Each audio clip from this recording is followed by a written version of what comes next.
Here's something. People who say, "Where's my hug?" Fuck off. The funny thing about this one is that it's relegated almost exclusively to high school. Like, you can't get away with that behavior anywhere else. That's the kind of question that'll get your kid pulled out of kindergarten, and in a work setting, maybe you get a visit from a chubby HR rep who explains everything with a dolphin puppet. So you have to weigh the pros and the cons. Do you want to humiliate that person in front of all their friends by saying somewhere else? Or do you want to make yourself really, really uncomfortable touching somebody who's probably gross?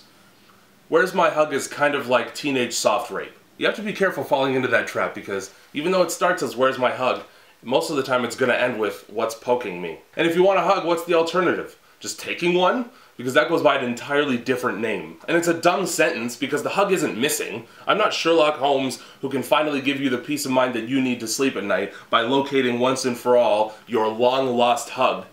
Nah, you just want to touch me, but you don't want to do it. Option number one is that person likes you. And he or she doesn't know how to tell you that, so they picked the weirdest, most intrusive way to show you instead. Option number two is they'll take anything, and the only way to find that out is to follow them around and see who else they ask.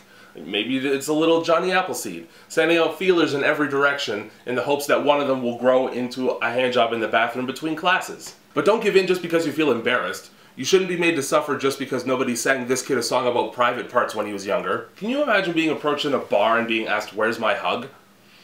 That's the kind of question that would get me to throw my drink in the toilet. The bottom line is, if you're actually well-meaning, maybe rephrase your question so that the person you're asking has an option. Who knows? Maybe if you sound a little less like an entitled, deserving jerk, you might get it with a little tongue next time.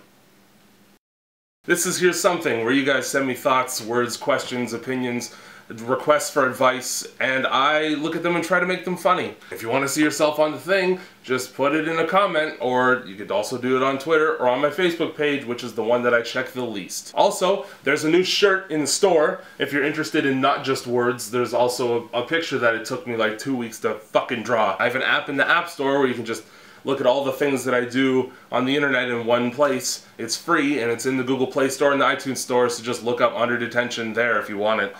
So there's that. Oh, okay.